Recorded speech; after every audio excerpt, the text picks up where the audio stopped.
This episode is brought to you, as always, by our fine supporters at Patreon. Visit patreon.com/dissectingthe80s to find out how you can get more than 25 bonus episodes of this show instantly. That's right. When you sign up, you get the whole back catalog all at once.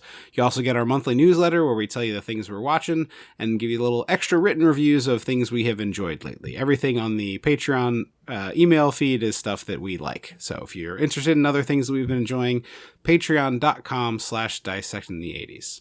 Welcome to Dissecting the 80s. I am Tripp Lano, one half of the mega podcasting powers, and with me, as always, sliding into second to end baseball month, the Macho Man, Andrew Lano. And we're, this episode, this half of baseball month, diving into another cable classic, a movie that I think was like the bulk of TBS's broadcast schedule in the late 90s, early For aughts. several years, yeah. The Penny Marshall directed, Tom Hanks, Geena Davis star, A League of Their Own. We watched it, and you know what that means. We gotta go back. We gotta go dissect the 80s. It's your crying, so it's your crying. When the mega powers explode. I'm talking about the 80s. Oh, yeah. Great Scott! Cream of the crop. Oh, yeah. Mega powers, yeah! When this baby hits 88 miles per hour, you're gonna see some serious shit. I thought you were going to do, there's no crying in podcasting. I was going to do that, but it didn't fit with the... I'll give you a clean one of those. No, it's fine. It's too late. We've already commented on it. We've moved past But it. I was thinking about it. Yeah, I was just waiting for like, there's no crying in podcasts. You know. There's no crying in podcasts! I don't have a good Woody. I just watched him do an interview on something. I think it was like one of those, you know, random clips of a very old interview posted. Oh, you know what? It wasn't. It was him and Hannah Waddingham from Ted Lasso. Yeah.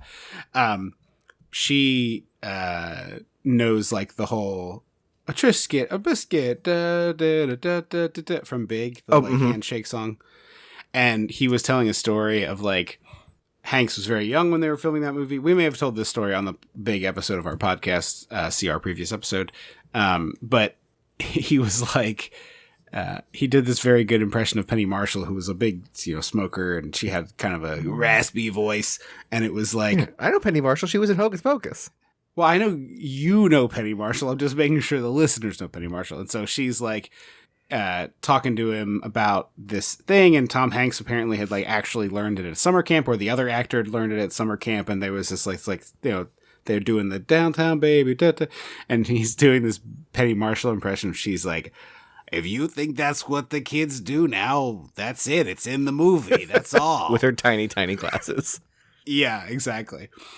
So yeah, we have A League of Their Own, a fictionalized version with some loose connection to the truth of the All-American Girls Baseball League, which was actually, I did a little bit of research in watching this movie, one of two girls baseball leagues, women's baseball leagues, that popped up at the same time period, and several of the players like went back and forth between the leagues, and weirdly enough, they both lasted exactly 11 years from 1943 to 1954. So it wasn't like a Blu-ray HD DVD situation. It was a VHS and it was done.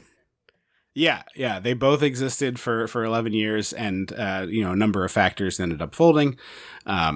This movie, I think, takes a very smart stance in going, we're just going to make up a bunch of players and not do like this is like a real woman who played for the team. Okay, how do you say... I say biopic. We've definitely had the conversation on this podcast in the past. Biopic. I hate biopic. Yeah, I hate biopic as well. Yeah.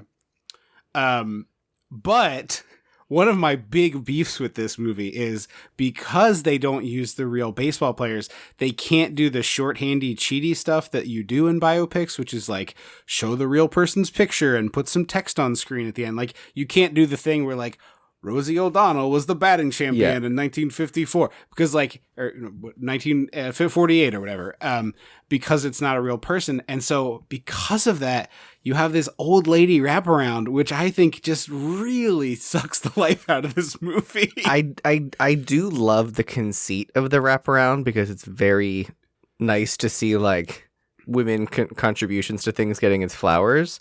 Yeah, yes. But I do also agree that like if you just screened this movie with starting, with young Geena Davis and ending with the final baseball, like, getting on the bus moment, like it is. I don't think it adds too much gravitas or heart to this movie. I think this movie thinks it needs to add a lot more gravitas than it actually does, and we can talk about that as we go through. I don't know if I did my quick little recap, but I think I said this is just like a fictionalized account of the All-American Girls Base. Did I say this? I said this out loud and not just in my brain. I described the plot of this movie to do the I don't know how in-depth you need to go for this movie, but beyond, it is a fictionalized version of the All-American Girls Professional Baseball Team League. Yeah, and so it's like a sports movie, kind of hitting those classic tropes, but this time mostly women in the major parts, and then obviously Tom Hanks sort of plays like probably one of the last versions of the lovable alcoholic loser, which is a trope that was a really big thing in film for a long time. Arthur, a movie we should probably do eventually on this podcast. Just like when you saw a drunk person and you laughed at their antics and weren't sad. Yeah, exactly. When you didn't think about the soul crushing alcoholism and right, just like this person has a disease. I wish that we could get them treatment for it. And I'm sure their body is slowly failing. Yeah. Oh, Tom Hanks in this one in particular. Oh my God, yeah. I'm surprised he lasted as long as he did after the season ended. Yeah, the fact that he lasted another 40 years after this, shocking. Yeah. He clearly dried out and stayed dried out. But yeah, so this is a movie I feel like I've watched end to end. Also, I just one more thing about the old lady wraparound. Yeah, please. Sorry, I sidetracked. It is distracting to me that Geena Davis is the only one 80-yard. Yes. Okay. I spent so much time being like, no, it's not Geena Davis in makeup, but that does sound like Geena they 80-yard her voice, and I was like, you got to 80-yard all the women. Like you can't be like this or none. This grandma, this red hat society lady without the red hat is supposed to be Rosie O'Donnell. I'm like, she vaguely looks like Rosie O'Donnell, right? But I actually think the actor they picked for Geena Davis looks really good, like Geena Davis. It's a good Geena Davis. Yeah, but the problem is if that part works, if they do shit like this now, it's all virtual aging, and they won't hire new actors. And it's like, okay, great. Right. So now, what used to be, you had the girl from Ghostbusters, the new Ghostbusters movies, Melissa McCarthy. No, the girl, the young, the new, the like nerdy girl. Oh, McKenna Grace, made a career. A lot of her career was playing younger versions of people, particularly Kiernan Shipka. She and Kiernan Shipka just look a lot alike. And it's like, well, that, or like, I'm the old version of this person. Like, that used to be kind of a thing, and that's gone now because we just de-age and up at whatever age, I guess. Okay, yeah, you de-age. I was like, re-age? You're not re-age. Now they're just like age. De-age or age people. And it's like, well, that sucks for all those other actors. Have you seen the trailer for Zemeckis' new one, which is either called like This Room or The Room? It's not The Room, This Room or A Room or something. No. Where it's like the premise of the movie is the entirety of human civilization from a single fixed point. Like literally like imagine if it was like, this is the entirety of human civilization from this exact latitude and longitude coordinates. And so like there's like dinosaurs and then there's like dudes building a house. Oh, that's kind of interesting. But it's Tom Hanks and I'm going to forget the woman who's playing opposite him, and people I don't remember. I'm sorry. I forget which actress is playing opposite him. I only watched the trailer once. But Tom Hanks plays himself from like age 18 up until like death. Oh, it's like that Joaquin Phoenix movie they did, the Dreaming movie. But it's all, instead of it, I didn't see that movie. The trailer was creepy. But like this is Zemeckis doing his mocap weird stuff. I think after the podcast we'll have you watch the that trailer for that Joaquin Phoenix movie again, because it is, I don't know if it's mocap, but boy is it unnerving to look at. It's uncanny to look at.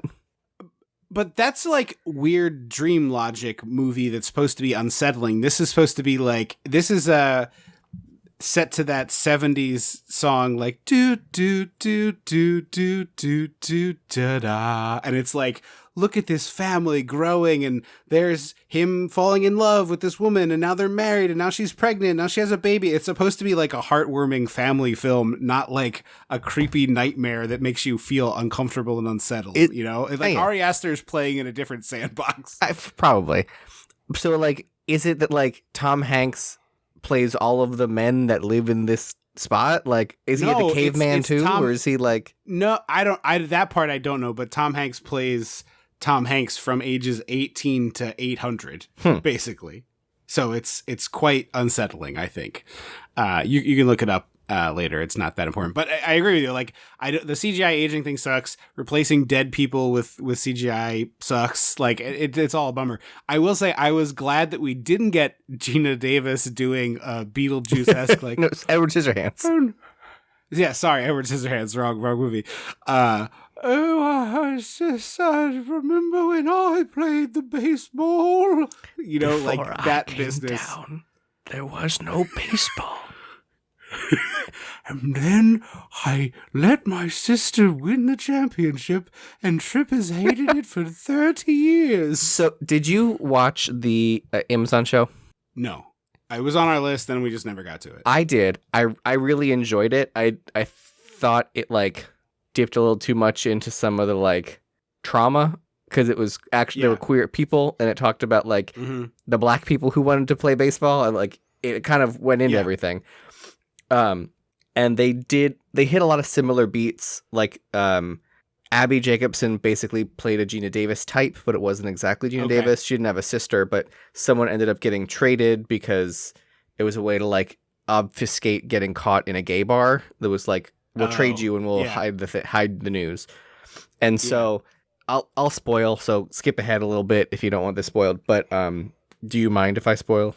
I don't care. Yeah, it's fine. So, like, their version of the ending is less ambiguous, but but more impactful, I think, because, like, is it still like a big flash forward? No. It's the big baseball moment. The show never jumps. It's always in the 40s. Is it still sisters? No, it's the girl. So they're because they all teammates, bonded really strongly, so they're like sisters. Yeah. The one girl got traded, and it's the big final moment. She hits the ball and runs, and as she's running, her, like, injury flares up, and she goes down as she's running to first base, and the Peaches, even though she's not on their team, all rally together and, like, pick her up and, like, help her walk. It's sort of like... She hits a home run. Basically, yeah. And can't run. I can't remember. I'm pretty sure... The way that makes sense, because that's a real thing that happened in a softball game. I'm pretty sure it was like a home run. I had College World Series. This was like 2 years ago. So, like, the rules in baseball is, like, if you hit a home run, you have to touch all the bags. I think that's 100% what happened. I don't think your teammates are allowed to help you, but the opponents can. And there's a fairly famous time this happened. I think it was a College World Series for softball, where what exactly you're describing happened. And then the other team carried the woman around as, like, a show of sportsmanship, because it was like, well, we lost, like, that kind of thing. That kind of ending, I think, would be 1,000 times more satisfying than this one. I hadn't watched this movie in a long, long time. And I know Mom hates Lori Petty's character. I remember that much. Okay. I don't hate Lori Petty's character, but I think this movie has a serious problem in that, like, the main character of this movie should be Lori Petty, because all of the events are structured around Lori Petty's point of view, despite the fact that our main character and the person whose point of view we should be in is Geena Davis's, which I find very confusing just from, like, I don't necessarily think it's from Lori's point of view, but I do agree that a lot of the things are structured around her. But I think, like, the big moment at the end is Lori's triumph, and, like, you're supposed to end your sports movie with the hero triumphing. That's the thing. She's not a triumph, and I'm sorry. Like, she's not. Lori Petty's character, Kit, is not a triumph. No, she's good at the game, but she's no Geena Davis. Yeah. The other thing not liking the old lady ending, not liking the baseball ending, which is a part I've always hated about this movie, is the last baseball game thing. the last 20 minutes, like at the point where the baseball collision happens, it's like 1 hour 43. And I was like, you've got to be shitting me. There's 25 minutes left in this runtime. Like, probably closer to 20, but yeah. There's a long credit sequence, but then I got to see what those 20 minutes were. And I was just like, ugh. So I went from like, I guess this is like a soft B- to like, I think this might be a C for me, which I know is going to feel blasphemous to a lot of listeners, but we'll get our way through it. The one thing I do like in the old lady wraparound is Geena Davis is like, well, she's got that husband and I just never see her. I never talk to her. And it's just like, oh, clearly she still holds a grudge with the sister in some capacity, which I found kind of funny. Yeah. She also does a crazy move to me where she's like, the old lady Geena Davis is getting in the car with her daughter and she's putting her coat on to get in the car. Yeah, lady. Like, this is the opposite of what the number of times I've made the mistake of like getting ready, putting on my coat, leaving the house, getting in my car, 5 minutes into the drive, being like, God, I hope I get a red light so I can get this coat off. Yeah, I absolutely steadfastly refuse to wear a coat in any vehicle. It never ends well for me. And the times that I've like had to do it, I'm miserable. And so I like, it's a thing with our mom where she's like, don't forget your coat. I'm like, well, I'm not going to wear it in the car and I'm driving to the grocery store. Like when I was still living at home, it's just like, I don't need it. I will be out of the car and into the grocery store and back into the car. It's fine. But the problem is what if the car breaks down? Right, but like I'm driving 6 miles round trip, I think I'll figure it out. You know what I mean? Yeah. I've let myself forget my coat sometimes to do the grocery store because I know I have like 2 emergency blankets in the trunk. Yeah, I have emergency coats and blankets in the cart too. But it's just like, her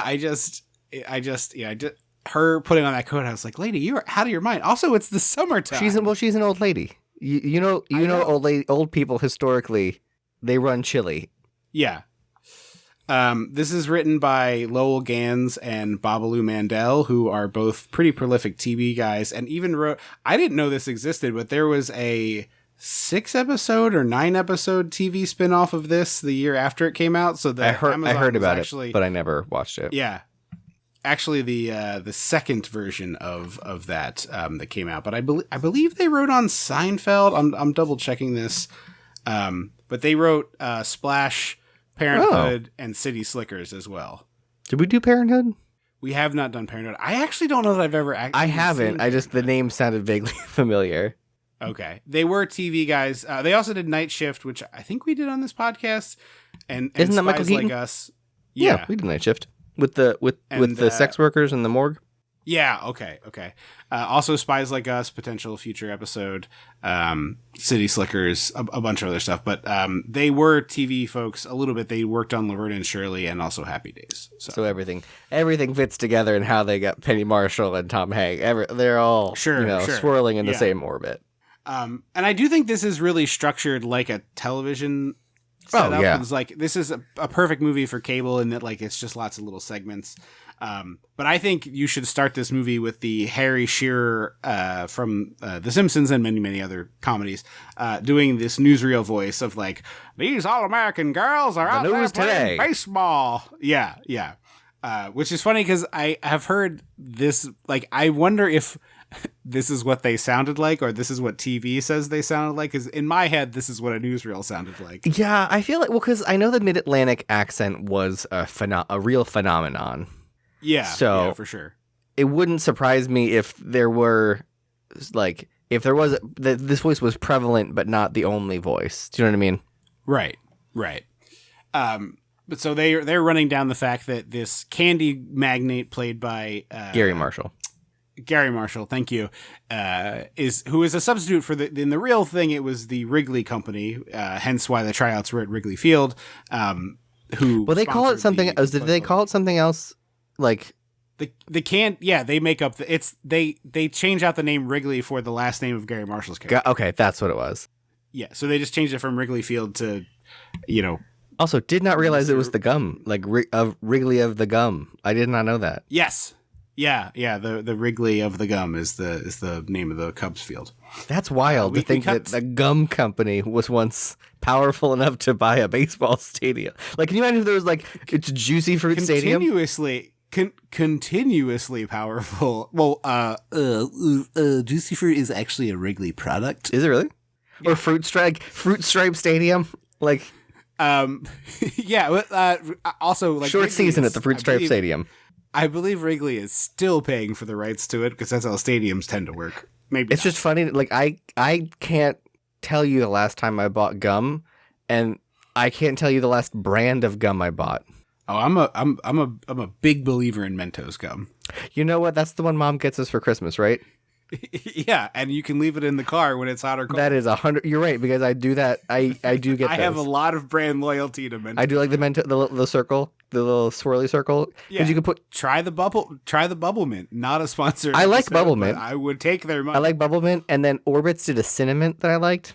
Okay. I like a cinnamon. I haven't had that in years. That was the high school gum Orbitz. Yeah, it was. And then 5 gum was actually maybe I'm like defeating my own point. First of all, you know a lot of gum brands. Second of all, I am pulling the lever on the gum. Well, no, I was saying I'm we are getting back defeating my own point, and that it was kind of like the I don't know. It reminds me of like the whole battery thing that like the Pink Bunny Energizer wasn't super successful at first because like people. Do you know what brand of battery is in your remote control right now? Most people don't. Amazon rechargeables. Oh, we don't do rechargeables. We have Costco because I bought the battery daddy to store all the batteries in. Yeah, I'm a recharge guy. Anyway, we get to the baseball game here. We got Geena Davis catching for Lori Petty, who is her sister. By the way, have we ever talked about this before? So when Jennifer Lawrence first like popped, I watched a couple of the sort of indie dramas she had done beforehand. Winter's Bone and all that. Yeah, and then there's another one called, I think it's called The Poker House. And I didn't know when I started watching it that it was written and directed by Lori Petty, but it's a really sad movie of her and her mother's got drug problems, and she runs this illegal poker game out of the house as a way of make money, and she's got like an abusive boyfriend. It's maybe a pimp situation if I'm remembering the movie correctly, although I'm not 100% sure. And that like there's a lot of lecherous men going after Jennifer Lawrence and her. She's probably like a teenager at that point, right? She's like 13. She's like very young in this movie. And like there's like a bunch of creeps going after her, and then she's like trying to protect her even younger sisters. But so you watch this like fairly depressing movie about, you know, a person in a rough spot, and then the fucking text on screen comes up and BT dubs, this was a secret biopic, and it's just Lori Petty's actual life that she wrote into the movie. Yeah, she changed all the character names, or the one might be called Lori.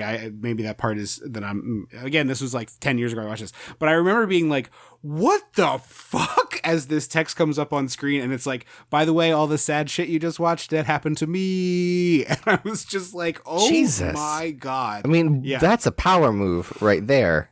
Yeah. So Lori Petty's pitching. She comes up to bat. Her sister goes. No, Lori Petty is not pitching. Oh no, sorry. Yes, she's pitching, and then the inning changes. Then she comes up to bat. Geena Davis is like, "Hey, you got to watch out for the high fastball." She, of course, doesn't listen. She strikes out. It drives me nuts when people don't like recognize their own limitations. Yeah. And maybe it's because I went to school for theater, and like it was very drilled in our head of like, know your fucking type. Like, hey, know your skill set, know your type, set yourself up for success. Just like listen to your fucking coaches. Like that's what they're here for. Like clearly your sister is invested in your success, and that is a part of this movie. Again, you said Mom hates Lori Petty's character. Like I don't love Lori Petty's character either. Is like. Clearly, Geena Davis is invested in her success, and she's still a shithead about it because Geena Davis then comes up, and Geena Davis is like, "Hey, I'm going to lay off the high fastball." And whoop, here I drilled a walk-off single, and now we scored 2 runs, and game's over. And everyone's like, "Yeah, Geena Davis!" And of course, Lori Petty's doing like a real Marsha. She thinks she's Jan, but really she's like a self-sabotaging Jan.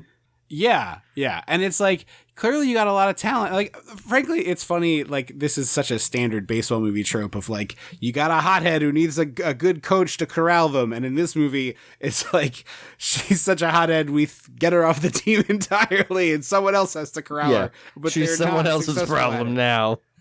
Yeah. Also, I just like the last week's movie felt like a bunch of mediocre men stumbling their way into success.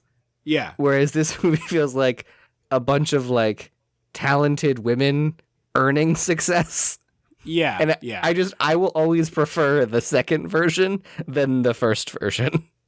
I have no problem with like the slobs banding together and pulling their shit together and pulling one off. Like I do enjoy that. I would prefer more goofiness if we're doing that. I want more shenanigans if we're doing that. Yeah, I think the problem is like you don't want them to be doing like Little Giants-esque trickery to win the baseball. Not to win the game. No. But I think the movie needs more shenanigans. I think that's fine. I mean, we don't need to relitigate Major League. But my two big problems with this movie, I've already reiterated that I think the ending royally sucks. But we'll get into it momentarily here with Tom Hanks, but I don't think Tom Hanks' character earns this arc at all. Like, and that's like a very common movie thing, and I don't think I noticed it the first 10 times I watched it, so maybe this is not that big of a problem. But there's not like a moment in which he turns around. He just turns around arbitrarily. Like, it's because it's the time in the movie when he becomes nice, he becomes nice. It's not like they build it in any way of like, he's like, first he's like falling down drunk, and then he's like reading the newspaper, but he's like half watching and he's looking at the newspaper. It's like he's fully reading the newspaper, and then he just like throws it aside and is like, all right, I'm the coach now. Well, I think it's because I read it as that like he sees Geena Davis coaching, and he's like, well, I can't get like the male ego of it all of like, well, this is my, you can't possibly do my job. I'm a man. I was a professional sports player. But in that moment, he's right. He tells her that she's making the wrong choice, and then his choice is objectively right in the movie, you know? Yeah. So it's not just like male ego, it's also like he's right. Yeah, but it's like he didn't give a shit until all of a sudden someone else was, like if no one was doing the job, someone stepped up to do the job, and I'm like, well, I should be doing this job. It's like, well... he's like, you're doing the job bad, I guess I have to step in. But I don't feel that his arc is very... There's nothing to catalyst... There's no catalyst for him to have that arc. He just has it. That's fair. Which is fine. This is one of 500 million movies that have that exact thing. And like I said, I didn't notice it the first 20 times I watched. But this time, I guess I'm more willing to forgive this version than the they're in love for no reason arc. Like, lack of an arc. I'd rather have this lack of an arc than like, and they met 5 minutes ago and they are sweatily boning in a hotel room. Yeah. Yeah. I mean, hey, this movie, they met 5 minutes ago, and they're getting literally fucking married, so... Well, no, there was some time that passed for What's-Her-Face. 1 week! Was it only a week? I'm pretty sure. It's hard to tell the passage of time. This movie would do well with some more lower thirds, I will say. Desperately needs some lower third dates, desperately. Anyway. We're swirling, more swirling newspapers. You got a lot of them. I'm fine with that. Yeah. Put more of them in the movie. So we saw John Lovitz watching the baseball game. He shows up in the barn where Lori Petty and Geena Davis are. This is like the perfect use of him, and it's probably also because he kind of is a slimy, gross man, IRL, from my understanding. Ugh. Not in like a sexual assaulty way, just like he seems kind of gross. Yeah, I do wish this movie had like 5% more of him. Yeah, it's so funny that he is in the movie and he walks out of the movie and the other characters are like, wait, why are you leaving the movie? And he's like, this is all they wrote for me. Bye. He should have come back. They should have brought him back at the end or something. Like, there should have been a like, hey, you got to come back and find, we're going to make more team. Like something that's like, hey, we're going to go bigger. Or just like he wanted to watch them win the World Series. He wanted to come watch the World Series because he recruited most of these ball players or something like that. Yeah. But he's so funny. He has the like the level of sharpness and jabbiness of like the way gay people talk to each other, which is probably why I respond so well. It's like, if I had your job, I'd kill myself. Let me go find a gun. Yes, him listening to this schnook tell him about his sales job and just be like, is fantastic. Oh, Did he ever play like a sniveling toady to the main Disney villain? Because I feel like that is a place where John Lovitz should have had a shot. I don't think he did, but I agree. It's a Gilbert Gottfried type. Yes, exactly. Like, he should have been a sniveling little shit lackey for some big bad in a Disney movie. It just feels like like he has a voice that would lend itself to a good I feel like he did do an animated voice, but I don't know Is he in Hercules? My brain kept Danny DeVito's in being Hercules. No, right, but he's Hercules' little buddy, but there's like a weird black outline character with a triangle tail that hangs around Hades, and I was like, is that John Lovitz? So there's Pain and Panic, and one of them That's exactly what one of them is Bobcat Goldthwait, I think. Oh, okay. And the other one, I think he's got more of this kind of voice. Okay. I think. Yeah, I feel like Lovitz could have been like a real, like in that prime. I hope someone's not angrily tweeting that like he played. I would love to. I like. It's 100% possible. I did not choose to look this up because it just occurred to me right now. Is 100% possible that I'm literally remembering something that I did watch and enjoy as a child. I just don't remember. Now I want. If you don't know it, I'm guessing that it is not just like. But there's a lot of movies, like I don't watch a lot of classic animated, so it would have been in the like Pocahontas, Hunchback. I'm just gonna type John. You know what? He might have been one of the gargoyles in Hunchback. I know Jason Alexander was. He apparently is in Fievel Goes West, so maybe that's what I'm thinking of. Oh, maybe I bet we heard his voice in Universal. And apparently he's in the Hotel Transylvania. Oh, he's in Brave Little Toaster. Maybe that's what I'm thinking. Yes, Radio. Yes, he's Radio. Yes. Sorry, sorry. I was literally reading it. I was like, we got to move on. But him as like a slimy guy is a perfect fit. But it's like not quite slime. Like he's slick, but he's almost at slime. He's almost at slimy for me. That's a fair point, that he is exactly on the line between the two, because he doesn't do anything untoward either of these women. Although he is really shitty to what the hell's her Marla. name? The Marla. But also again, like that was there's no way that there wasn't a very public, unashamed memo from Gary Marshall being like, no uggos. No, look. It's 1943. They are very clearly going for a specific aesthetic that, by the way, still is a thing in sports. How about the fact that a bunch of shitty people just decided that a woman who was not attractive, who was a boxer in the Olympics, was trans and a man because she was not attractive enough to meet their standards? I hope that they all lose a bunch of fucking money. I hope she sues them into fucking oblivion. She is actively pursuing legal action against all those fucking chuds. Including our favorite hobgoblin, J.K. Rowling. Yeah. Yeah, oh, good. Yeah. Squeeze every fucking penny out of that woman. Yeah. Like that garbage troll. It's just like, yeah, we don't have to get into the whole thing. But I will say transphobia hurts everybody. It's not. Right. Well, people think, we're only talking. No, it will hurt everybody.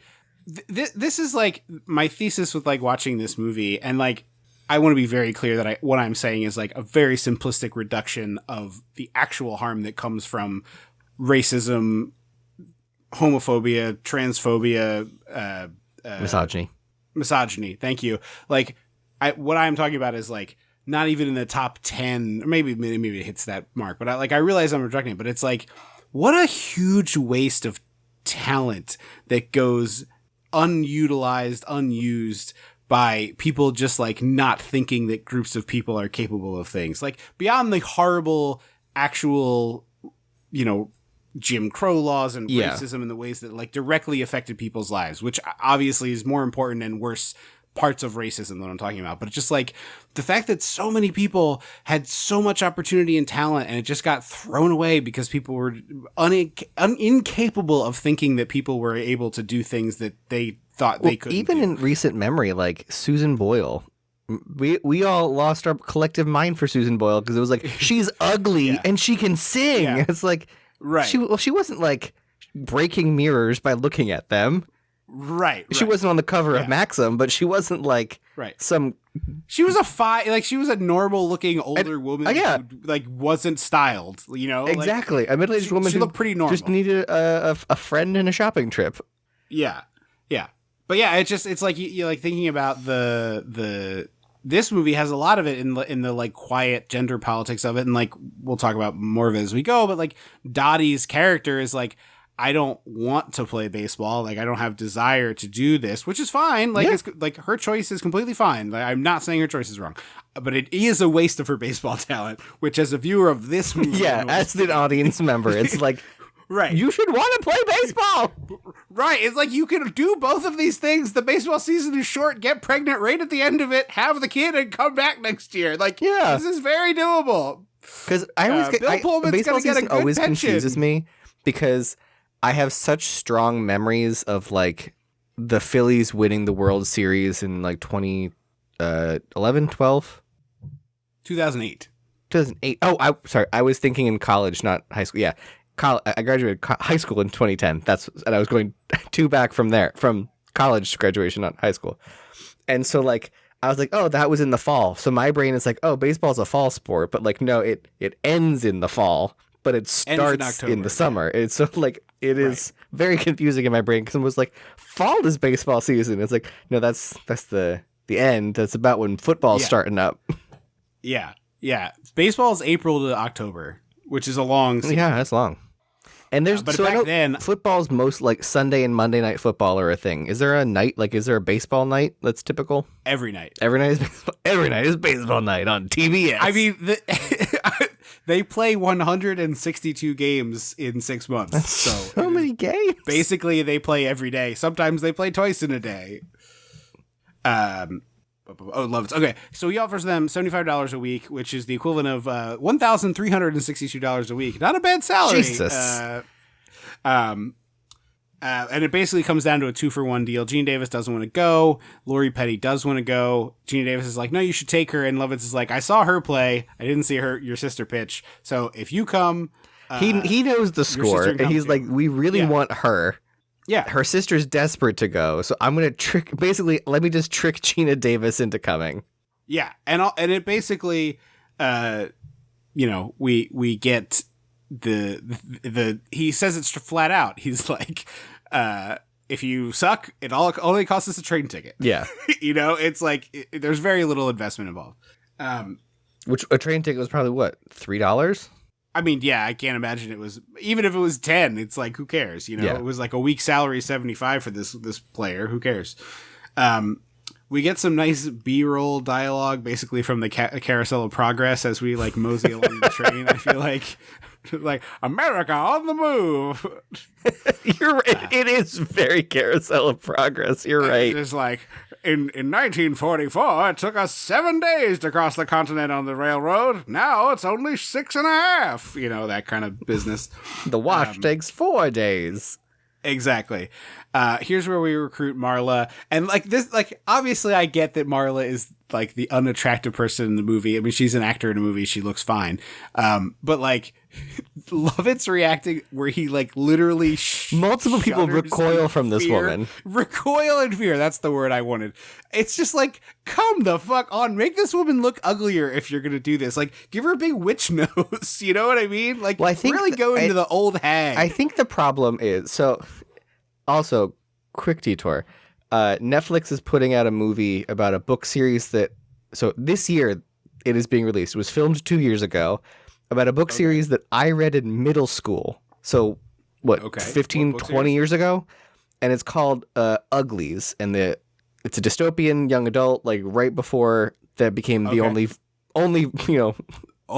genre you can write. And it was on your 16th birthday, you get surgery that perfects every imperfection in your body, and now you can live in real society inside the walled city. Before that, you live on the outskirts as an ugly. Then you become a pretty, and then it turns out, the pretty surgery also changes your brain, and they can control you or whatever. Okay. And so I was like, I would love this to be a movie, but it would be really hard to do because it's like, how do you decide what is ugly without offending something? Like, the Witches remake ran into that problem where they like changed what witches looked like and made it into like other people, like amputees were offended. Like, how do you do ugly like that? So it's hard. It's a hard needle to thread. So basically what they did is, from what I can see, uglies are just normal looking people and pretties have like ridiculous plastic. Like, the pretty people don't look pretty. They look ridiculous. Okay. Which is, to me, the smart way to go about that. They all look like they have Snapchat filters on. Like, the only other thing I could think of you could do would be to like remove any sort of like facial features, like make everybody's faces as flat as possible with like clay type makeup of like, you know, flattening all the features out. Yeah. And then you can like remove it and they look like people after. Like, I can see that. Like, you know the part in The Office where Dwight takes the yes, off the dummy? he does Silence of the Lambs. Yeah. Like if you made everybody's face look kind of like a dummy face like that, where it was just that's like also flat a good version featured, of that. would be the only way I could see that you could pull that off. So I think that's the problem with like making someone ugly is like, well, how do you go about that in a way that is not like deeply offensive or rooted in some kind of phobia or colonialism, white colonialism. Yeah. So I think I mean, there's a version of that book where it's about skin color. Oh, I mean, yeah, that's there. I think for Marla, basically a lot of what they ended up doing was like simple makeup things that like tricks your brain. So like they made the actress like hold her lips in a way where it looks like she didn't have lips. I'm sure they did makeup to help with that because the mouth is a very key thing on people. Like you notice eyes and mouth kind of first. And so that's the mouth is a really good way to like unsettle somebody, because if you like draw your mouth in a weird shape or you do whatever, it suddenly puts people very ill at ease because their brain is like, something is wrong. Right. It's a great intro to Marla before we see her, where she's got her hat pulled low and she's just drilling baseballs, and then her dad's like, switch hit, so she goes to hit from the other side of the plate, and then are a lot of baseball players able to do that? A lot, no. Some, yes. Okay, I figured it seemed. I was like, seems like it's a unique skill, semi-unique skill. Yes, it is. Yeah, it is. It's a pretty small percentage of baseball players that are switch hitters. It provides you a pretty big advantage to be able to bat I think the opposite way of the pitcher, but maybe that's wrong. Yeah, I'm sorry. I don't remember. I'm gonna move. I don't know. Pitcher and catcher means different things in my world. Yeah. So she switches to bat lefty, and all the guys who are, you know, fielding for her are like, oh shit. Like, cause it's like, oh, she's even better she was already looking great. She was she had one hand behind her back. And, yes. And they just said, use both hands, honey. So she just starts drilling baseballs over the field. They see her. Not even the field. They're in like a rec center, and she's just like shattering windows left and right. Yeah. She breaks a window. The ball's like bouncing off everything. There's one that like almost drills the guy who's like sitting in the stands. It's a pretty good bit.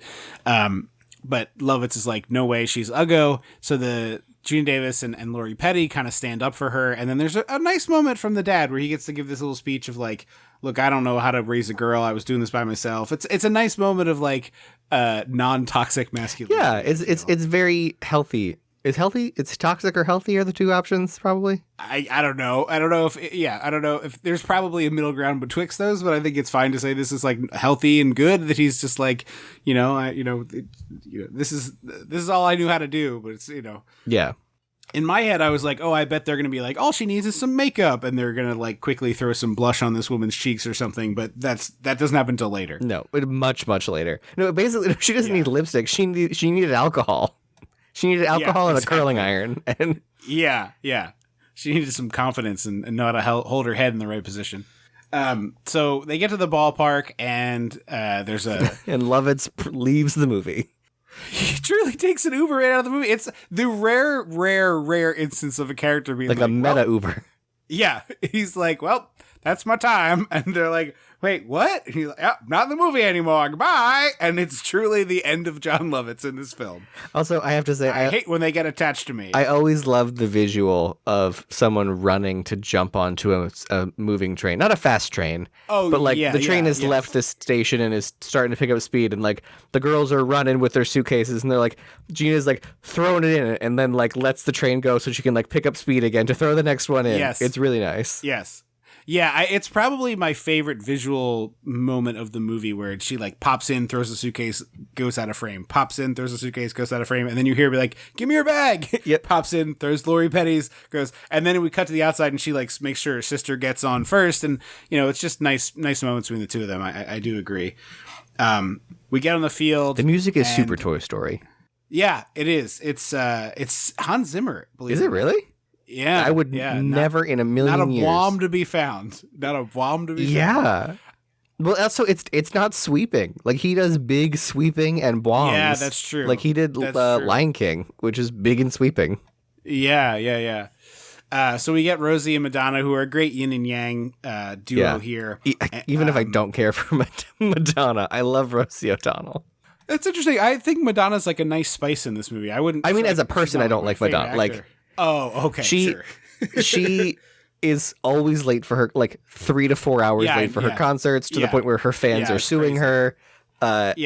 Allegedly, Lauryn Hill had to cancel her tour this year for the same reason, because people were like didn't buy tickets because they were like, last year you didn't show up. Lauryn Hill just didn't come. Yeah, holy shit. Just like didn't come to some of your shows, so she canceled. She had to cancel her tour. Like apparently, allegedly, there were like when they were filming the final scene where it's like a huge crowd of people. There's downtime, and so like Rosie O'Donnell was like, "I'll do some stand up to keep the people entertained." Tom Hanks did a stupid puppet show, and they were like, "Hey, Madonna, would you just like do something?" And she was like, "No, I'm not performing for anybody." And so the other crew members were like, "Fine," and they did Madonna impressions. I kind of like I kind of like a little bit of diva behavior, and I can see her being like, I don't get out of bed for that, but you are not paying me for singer Madonna, you're paying me for actor Madonna. That's a different actor Madonna is worth about 10 cents on the dollar if you look at your box office return, Madge. Yeah. But like, I don't know, no one's saying just do a concert, but you can get up there and sing, you know, fucking Vogue or something. Yeah, I mean, she could have done a song. Like, just sing Like a Prayer and get out of there. Just not the fucking nightmare tune that she did for this movie, which, oh boy, I have. They used to be my playground? I mean, it's a sad one, but it fits with the ending. No, it doesn't. It doesn't make... Oh, we'll get there. Put a pin in that. I got thoughts. I'm going to be squealing. Also, Rosie told... on the Rosie O'Donnell show... She was an early supporter of Harry Potter, so she had the Harry Potter kids on the show, and like it's really great. You could just look up the Rosie O'Donnell Harry Potter kids. She was always very good with kids. She's great with kids, because she's just like really engaging and like talking to them like they're people. She's like she does basically the talk show host equivalent of like getting down on one knee to like get to their height. Yeah, but she tells a story. She's like, make sure you're nice to all the people on set because I wasn't so nice to the costume designer on League of Their Own, and one day she sewed the sleeves of all of my shirts shut. So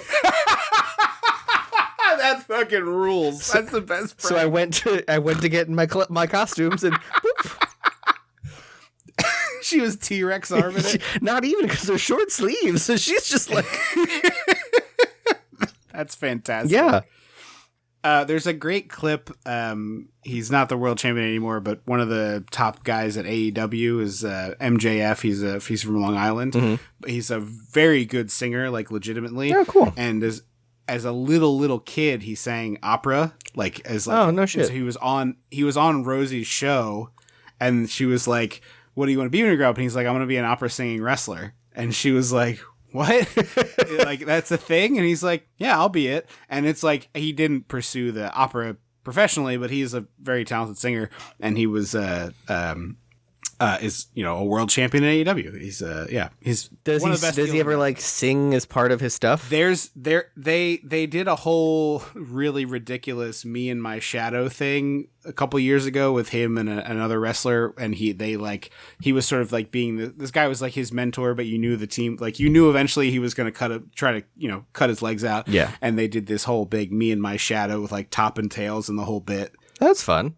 I just wasn't sure, like, does he like get on the top rope and like hit a note as he jumps or something? No, he would never do that because he's a bad guy, so he would not do anything that people would like. That's his whole Steve. Really? The villains don't do like fun stuff?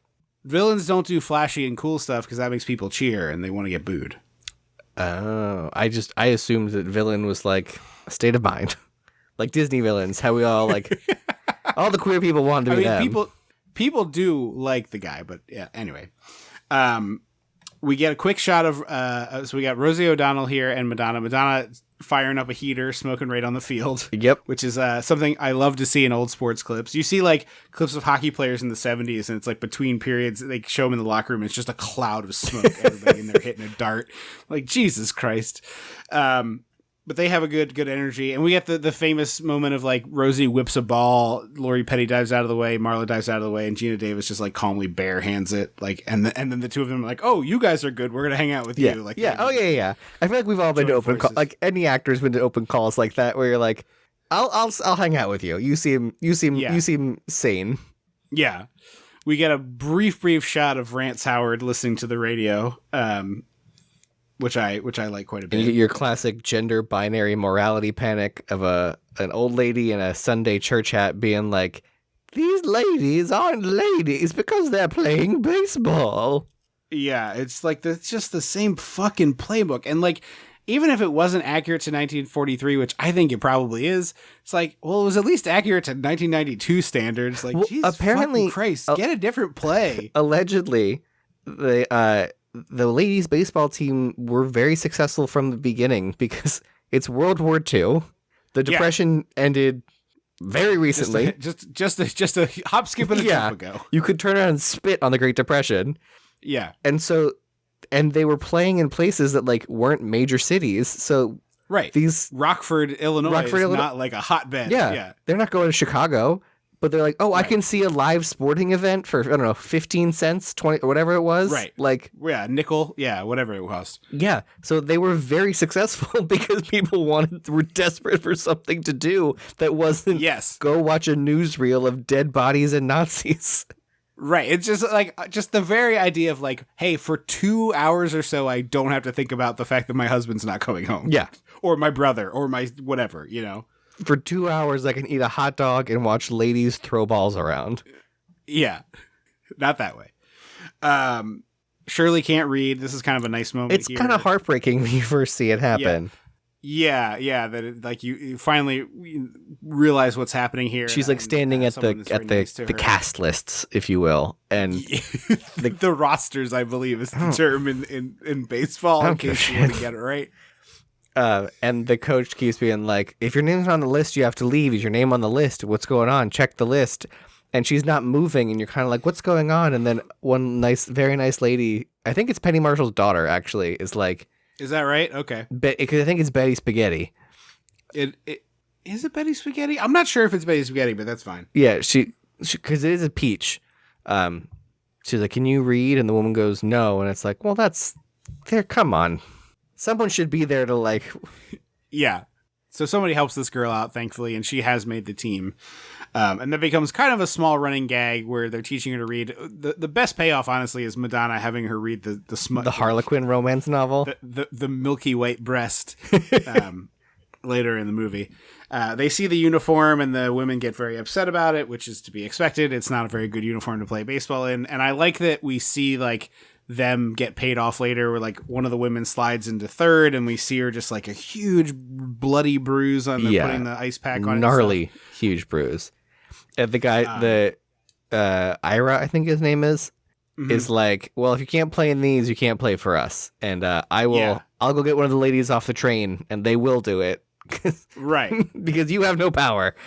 Right. And then he lays down the rules of like no smoking, no boys, no drinking, whatever. And then they have to go to... I love from this point forward, they're always hiding their cigarettes, like that, like at any moment's notice, like whipping it behind them. And holding their breath until the person leaves so they can all like let out a big puff of smoke. Yeah. And then they all have to go to charm school, which is so funny because so much of charm school is basically like what you learn in theater stuff.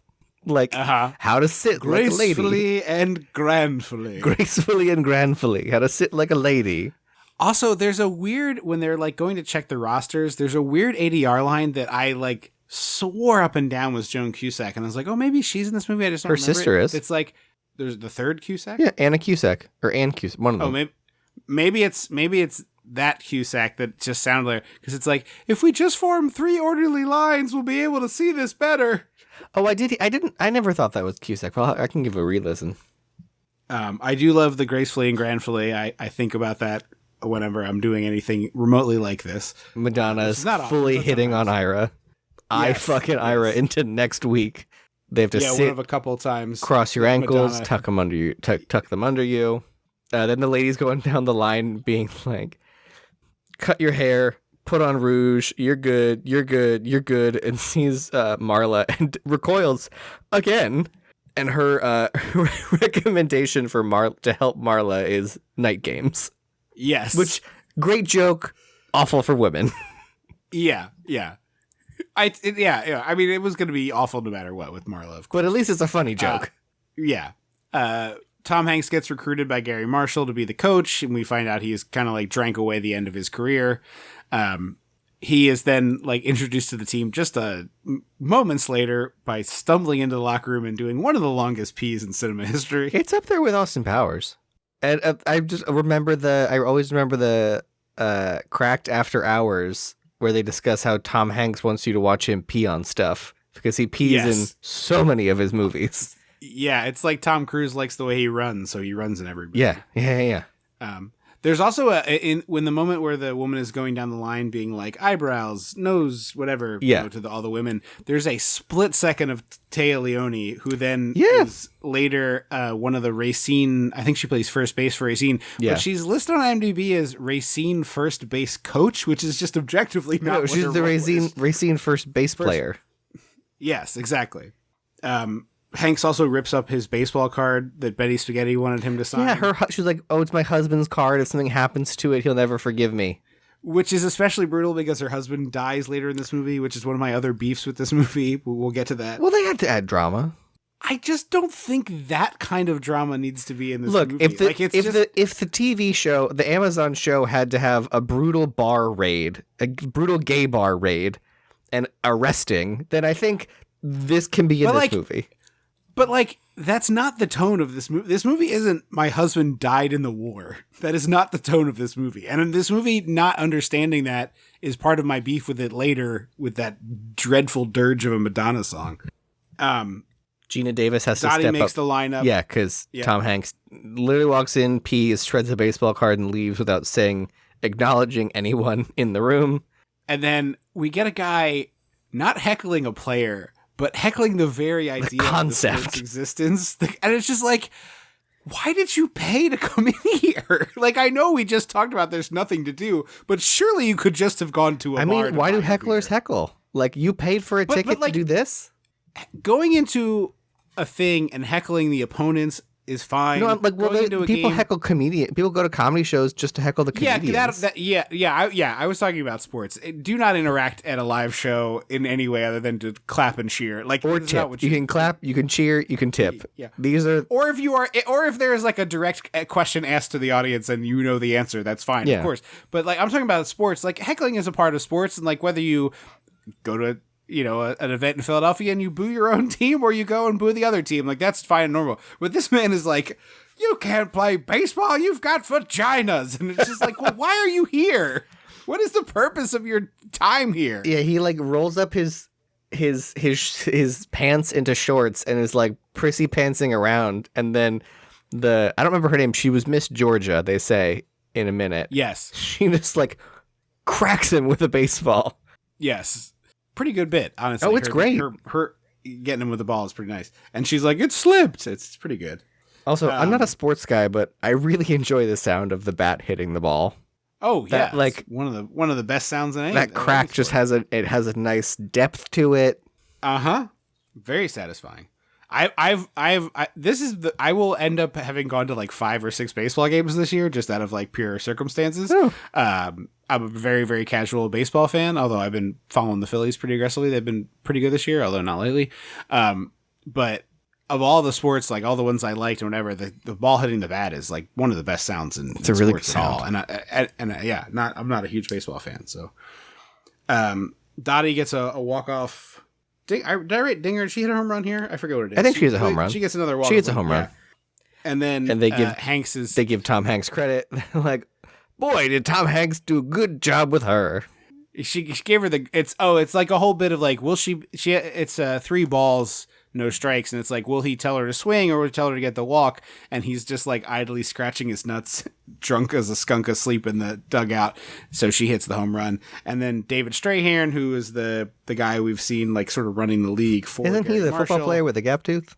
That's Michael Strahan. Making a joke. Oh, okay.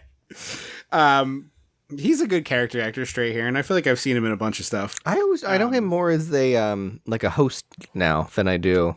A host, really? Yeah, it was. Wait, are you talking about Michael? Are you talking about Michael Strahan, or are you talking about this actor who gets tobacco spit on him? Michael Strahan, I was saying as a host. Okay, I'm talking about the actor. Oh, the way you said it didn't seem like you said like you were like David Strahan. I'm getting over a cold. But Hank spits a huge, disgusting blob of tobacco and tobacco juice onto his foot. It's really gross. Because he's basically like, "Wow, it was nice of you to be here. Would you mind doing your job next time?" Yes. We get another great newsreel right after where they're like, and here's the Rockford Peaches of the All-American delightfully Girls Baseball League. misogynistic. It is ridiculous. But there is the second good joke of Marla. It's so great. Everyone else is like an extreme close-up of like them pouring coffee or smiling and winking and doing the whole thing. And like, and this one's Marla. And like they're at the... Boy, can she hit the ball. They're at home plate. She is all the way at the fucking scoreboard, just waving. Yeah, and just waves. Doesn't doff her cap. Again, like the jokes are not the best, but that is a funny. If you're gonna make that joke, it has to be funny. Right, you're making them funny. Yeah. At least that was funny. So we get the. Oh man, what's her name? The actress who played Monk's assistant, who's also my note was Monk's first assistant needs to bring her. Yes, Shirley. I think no. Shirley can't read. Yeah, Marla's ugly. Biddy Schramm's. I don't remember Biddy Schramm's character's name, but Biddy Schramm's son is a real piece of shit. And so's her fucking husband. Her husband is unemployed and is like, "Oh, you have to take the kid." Hey, she's the one bringing home the bacon, motherfucker. Yeah, man. How about you do that? $75 a week. You're not at war. You're not overseas.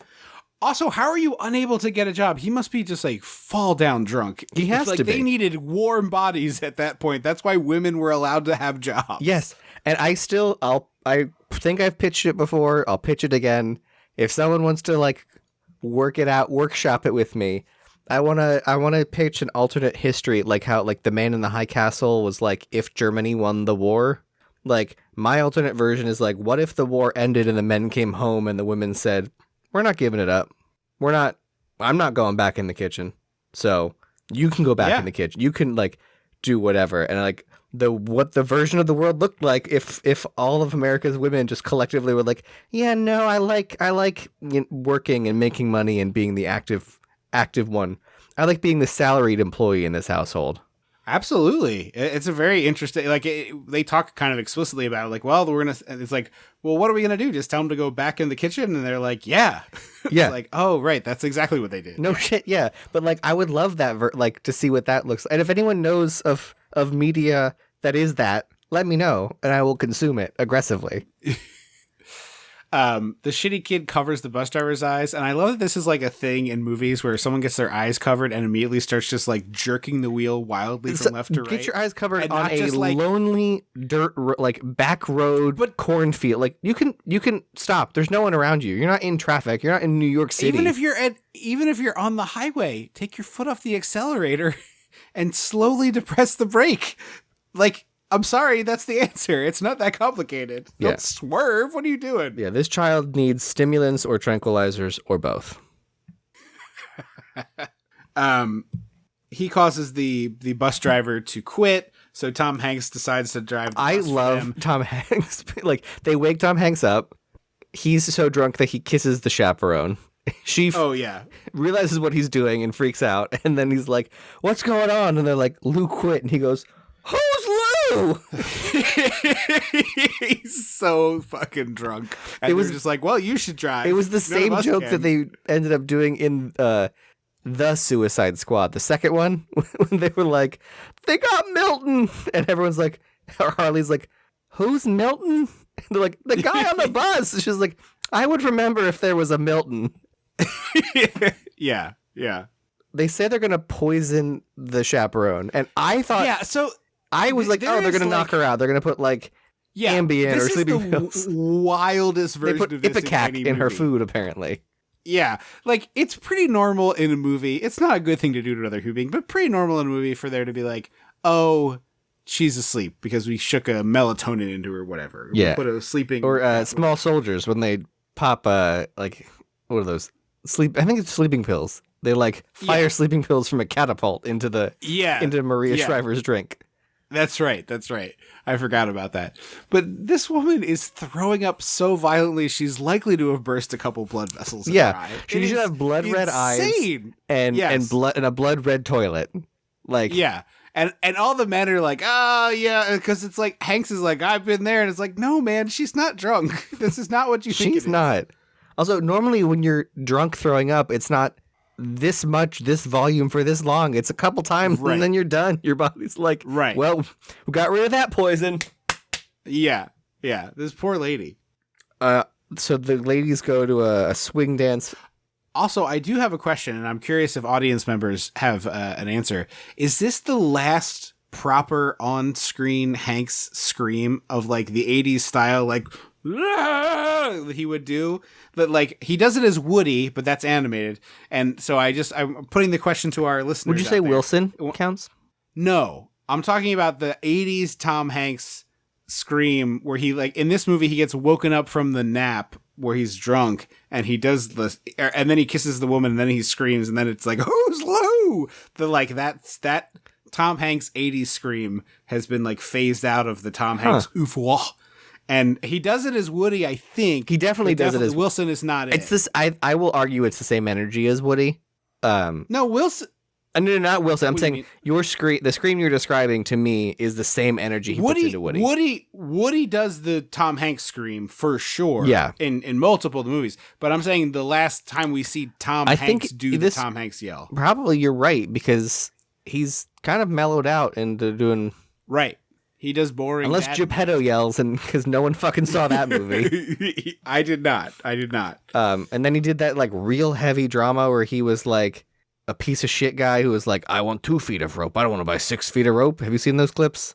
Otto? Yeah, I have not seen it because I don't want to punch Tom Hanks in the face, and I don't want to watch a movie that makes me I think the point of that movie is that he's like a curmudgeon who learns to not be a curmudgeon. I know there's a trans guy in that movie, and like I'm like, all right, I'm like, I did not see the movie, but in watching the trailer, I was like, oh, this is clearly like he's a jerk who learns to unjerk himself. I've seen clips, but they go to the dance club, and this is one of my favorite tropes in a movie where this like it's obviously it's a movie. They spend a lot of time doing choreographed swing routine. Madonna and this guy are pretty good, but in the kayfabe of the movie, this man just starts swinging and slinging Madonna like she's a puppet. Well, so that is kind of a thing with swing dancing. There's so many steps. There's only so many steps in swing dancing. And so like you can kind of like figure it out like as partner work. 100%. But how many people are going to just start throwing their random partner in the air without a conversation about like, you know how to do this? Because like there's a world in which Madonna doesn't, and he goes like, hup, and then she's like, ah! And just I don't think there's a world in which All the Way May, after dancing the way she doesn't also know those steps. Well, the first way they're dancing, they're just humping. They're not like doing, and then they start doing the like, jump, jive, and wail, shimmy, shimmy bits. But it's like, yeah, he's swinging her through the legs. He's got her up in the air. He's pulling her back down. He's doing this and that and a twist. I like those. And I also like that Rosie dances the boys part.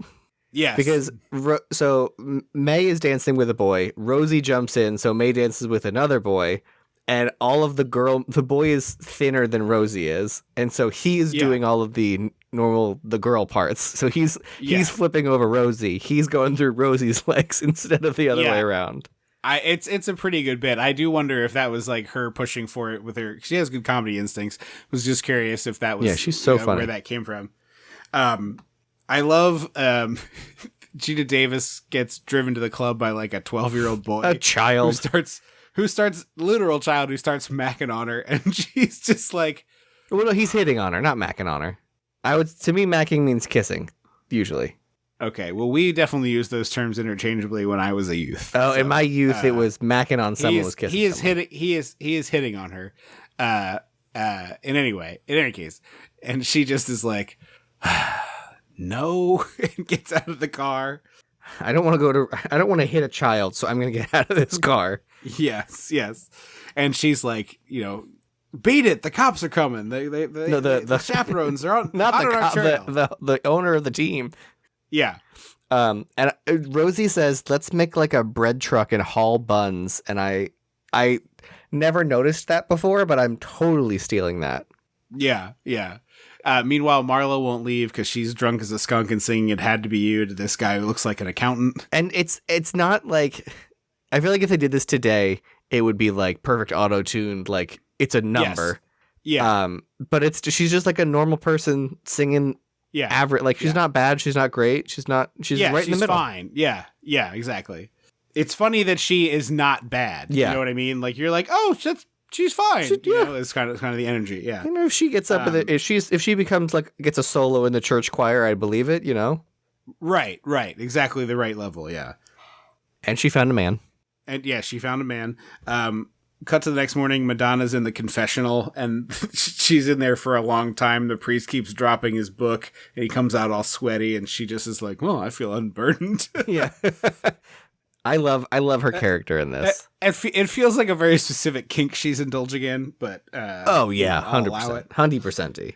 And then this is where Hanks, like I said, is like up until this point, Hanks has shown no interest in the team. He's made he's shown no evidence that he's even watched a second of the team. And so like all I was really looking for here is like he's reading the paper and then you hear the crack of a baseball and he looks up and it's like it's a grand slam maybe. And the women are all in the thing going nuts. And he's just like, oh, okay. You know, like show me him get like a little bit more interested. Just give me 2 shots of this game. And then he gets up and he's like, no, you're going to blow the game. And then he, of course, is, you know, a good coach when he tries and he, you know, gives the right signal to Marla. He and Dottie have a little signal fight. Poor Marla, she's like step forward, step away.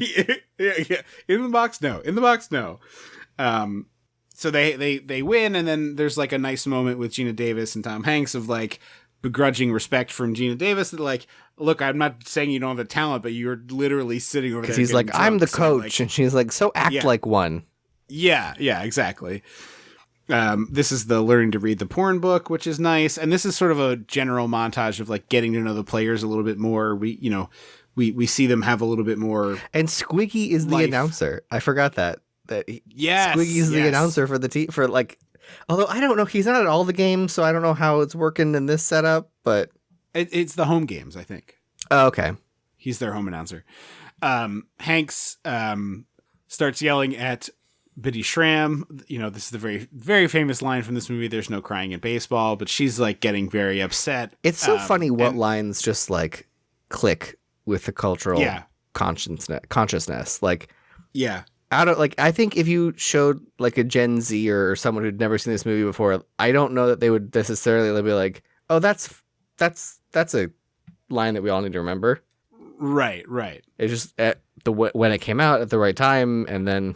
It's also like it's an unusual line reading, and it's also a silly sequence of words, which makes you remember it. Like it's a very funny, and then also like anyone who has been around a child playing baseball, they cry, so that's probably also part of it. Well, and it's also really great for just like general usage. Like there's no blank in blank. Yes, you can plug and play for everything. Don't they do that in one of the Toy Stories? I feel like Tom Hanks does that that gag of that line. I don't think he does. I think "You Are a Toy" is sort of a throwback to another movie of his. Okay. We haven't done T. Hanksgiving in a minute, so I don't remember. Yeah, it's been a little while. But I love this moment here because this is like classic baseball announcer stuff, and that like sometimes you get thrown out of a game just to put a little spark in your team. Like it's like, you know what, I got to get out there. It's like a sort of a 4D chess move, right? Of like, all right, I'm getting out of there and getting in there and yelling at people. So the ump comes over and is like, hey, you got to be a little nicer to your team. And he's like, never ever tell you look like a penis with a hat on it? And then they get into the big screaming match. Yeah.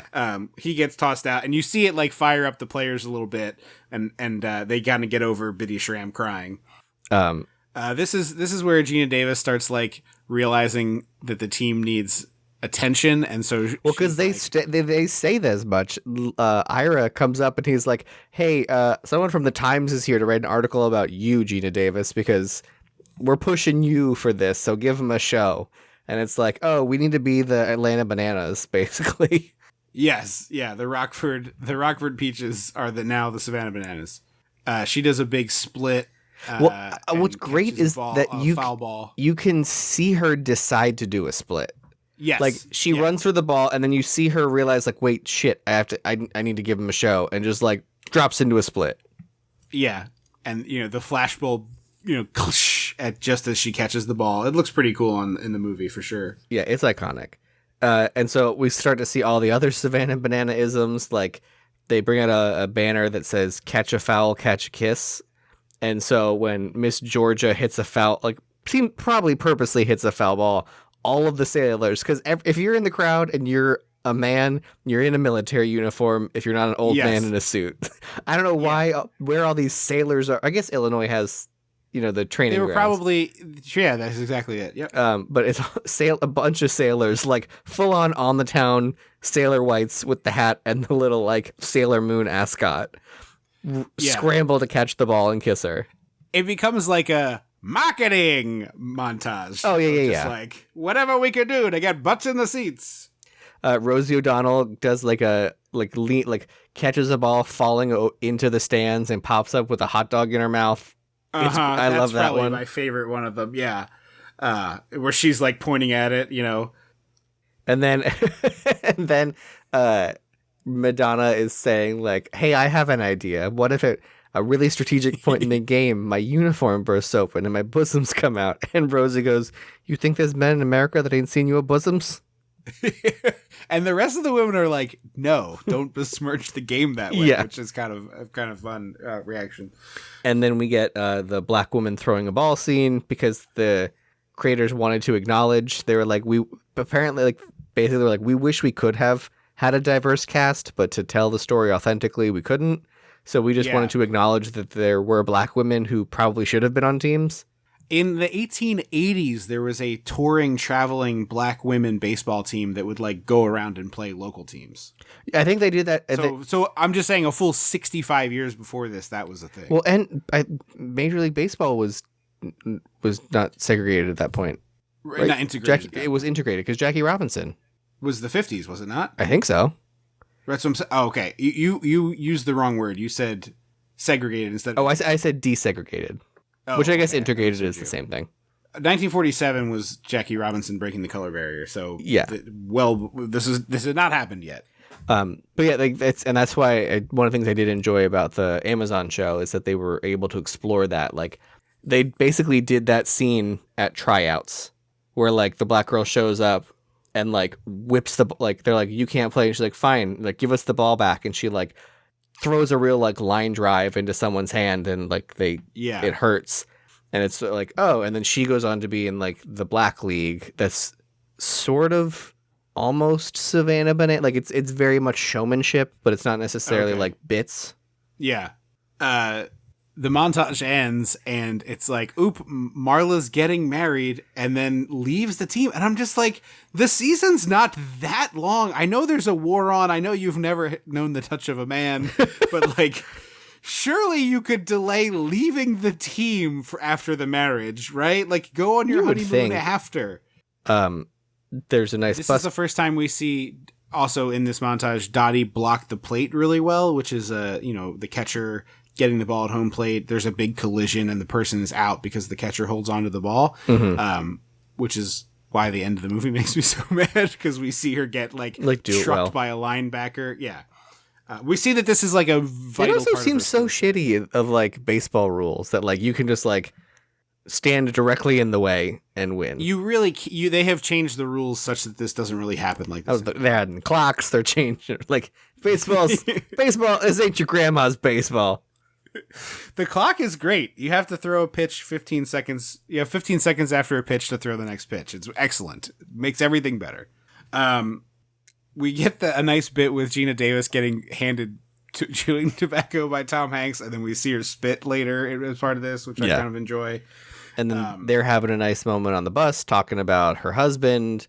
And like you can see that they almost went in a romantic direction. Like you can feel it, but clearly it wasn't supposed. They all decided not to do it, but you can feel the hummings of the romance. I also like that they have a little glimmer of Hanks being sort of ashamed that he can't be part of the war, which I thought was interesting. It's not like a whole thing. They don't like really get into it, but it's just like a little glimmer where it's like he's not weeping in the bathroom.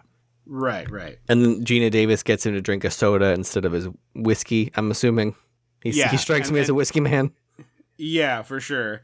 And Geena Davis says, like, when my husband comes back, I'm quitting, which, is crazy to me. Great bummer. Like, you're making $75 a week, and he can come. And you're doing well, and your husband doesn't need to start his job right away coming back from the war. Like, I assume there's some allowed downtime. And then we later find out he just got shot in the foot, so it's not like he can go work the factory for a while. Yeah. We're in a game. Gary Marshall is in attendance, and we get a great bit of, like, actor business where he has just the world's smallest bag of peanuts. Like, this can't be more than 12 peanuts, This is a current day free airline snack. But these are in the shell peanuts. Oh, I know. That's what I'm saying. That's the number of snacks you get. Like, when they give you a snack bag on a plane, it is too many pretzels that you're like, why did you vacuum seal this? Just take a scooper and put them in my hand at this point. Like you're the fucking Candyman in Willy Wonka. Just get the rolled gold pounder and ask people to pass it around. Yeah. Put two in the front, two in the back, and just send them to the middle. Yeah, exactly. And then, the emergency exit rows, maybe they get the small bag, the supplement bag. But yeah, he's like, you want a peanut? And this bag is like 2 inches wide by 3 inches high. You cannot fit more than 8 in-shell peanuts in there. If that. They have the gentlest argument about the patriarchy with Gary Marshall and who you think is Michael Strahan, but I think is David Strahan. I don't think he's Michael Strahan. But they have the gentlest argument about the patriarchy. Yeah, they're like, "What you think? We told them it's their patriotic duty to work and get out of the kitchen. How we're going to send them back?" And Gary Marshall's like, "What are we supposed to send the men coming home from war in the kitchen?" It's like, yeah. Do you know how nice that would have felt to come home and be like, you don't have to deal with the stress of the rat race. You don't have to deal with the physically demanding labor of a factory for a while, anyway. Yeah, like when you're ready, you're go ahead. Yeah, it's a thing.